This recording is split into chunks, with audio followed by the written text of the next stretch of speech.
ready to go live on some testing here.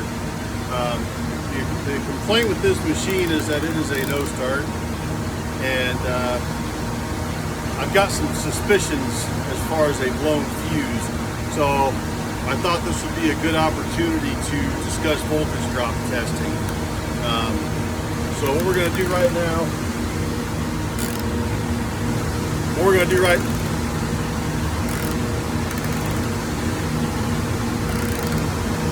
let's just go ahead and take that off. So what we're going to do right now, while the panel's largely dead, we're going to run an ohm test on these fuses and see what we get for readings there, and then we'll go ahead and fire this panel up, and I'll finish getting suited up for arc flash here, and we'll do some testing on these fuses and see what we get. So let's see if I can get a decent angle here. I'm pretty much going to have to shut the door for that.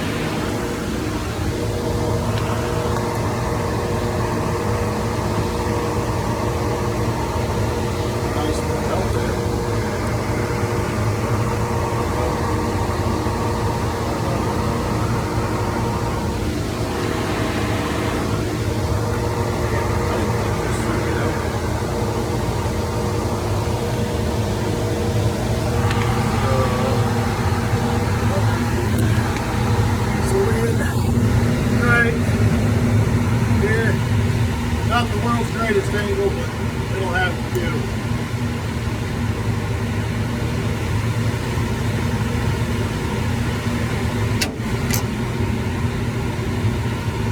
Shed a little light on this subject.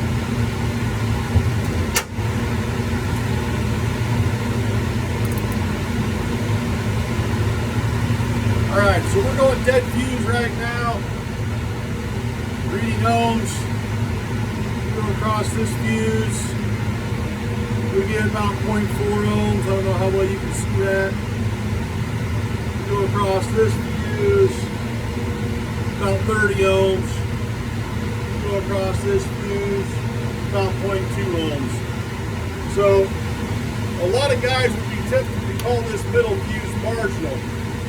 Well, I'm getting ready to show you why that's a bad idea. So we're going to flip our meter to AC volts. I'm going to put my face shield down, get my gloves on.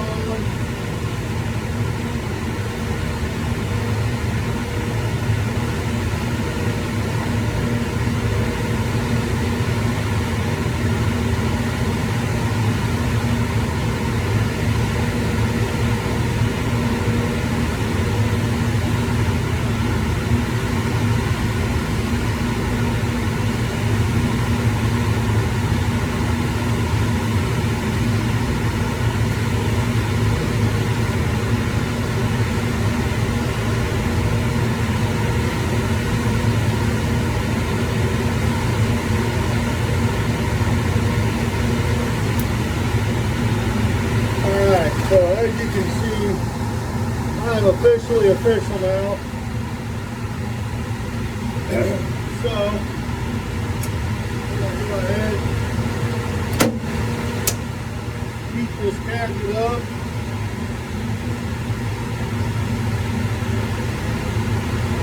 I'm looking at the incoming on these fuses.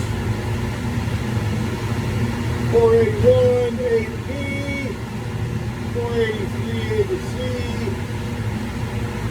481 B to C, down at the bottom, 483 A to C, 483 B to C,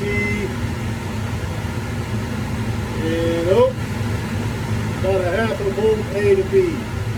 So we know there's a problem in here somewhere.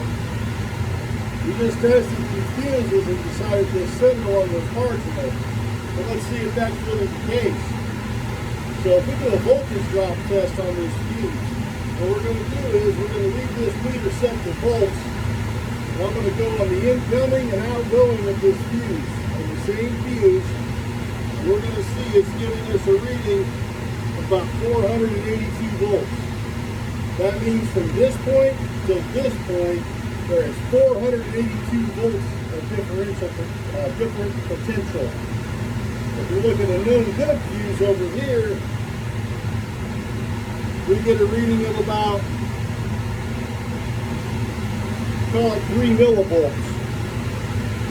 So that right there tells us our problem is right here in this fuse.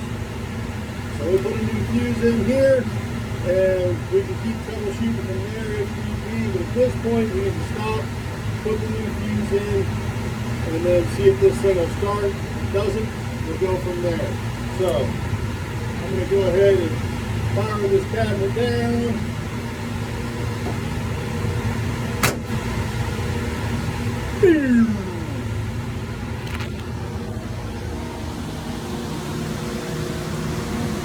So we're going to get a new fuse, see what we got. Give me a minute here. I got it.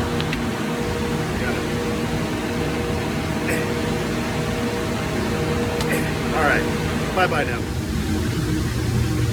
All right, so with this blown fuse, what we're going to need to do here is we need to mega test this motor and make sure that the motor insulation is okay.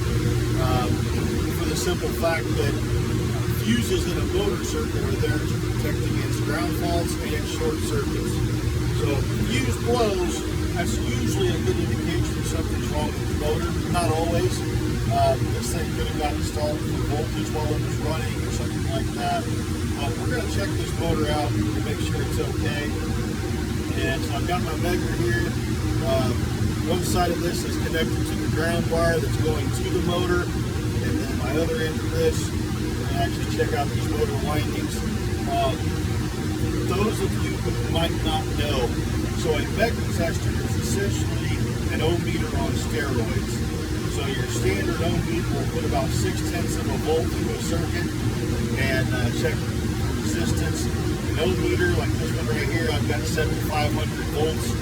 This is a 480 volt motor, so no sense in going much more over that. So what we're going to do is, when I connect here and I push the button, this meter is going to put 500 volts DC out to that motor and see if it picks up any continuity on this ground wire over here. If it does, that tells us we've got a motor that's short of the ground. If it does not, we know that motor is not short of the ground.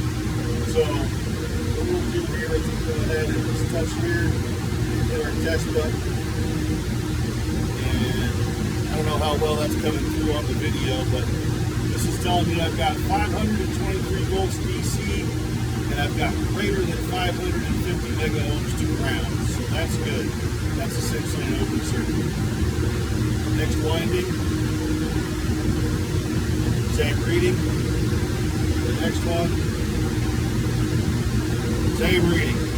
So that motor passes that test. Next thing we're going to do,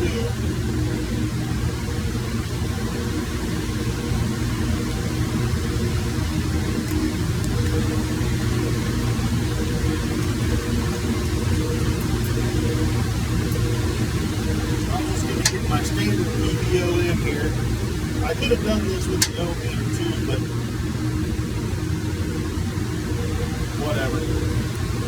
So now what we're going to do to finish checking this motor out, we're going to low ohm test phase to phase. That's giving us a reading of 0.2 ohms. 0.2 ohms.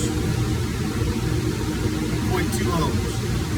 So many times, the actual ohm reading between phases is not all that important. What is important is that you get the same reading every time. And with each of these reading 0.2 ohms, I'm going to say that motor's probably okay. And then the last thing we're going to do just for good measure is we're going to go low ohm, phase to ground. That's showing open. That's showing open. That's showing open. So this motor's probably okay. I'm going to go grab a new fuse and hopefully get this thing up and running. So here we are now, standing at the business end of this Gardner Denver air compressor. As I'm sure you can tell by the noise and the pressure and the temperature and our status here, this guy is running. So that's all we had was a simple blown fuse. I think the maintenance guy that checked this out before told me he checked the fuses and they were okay. He was probably seeing that 30 ohms and thought that wasn't going to do anything. So, but here we are, she's up and running. So, we will call this dog fixed. World saved. You're welcome.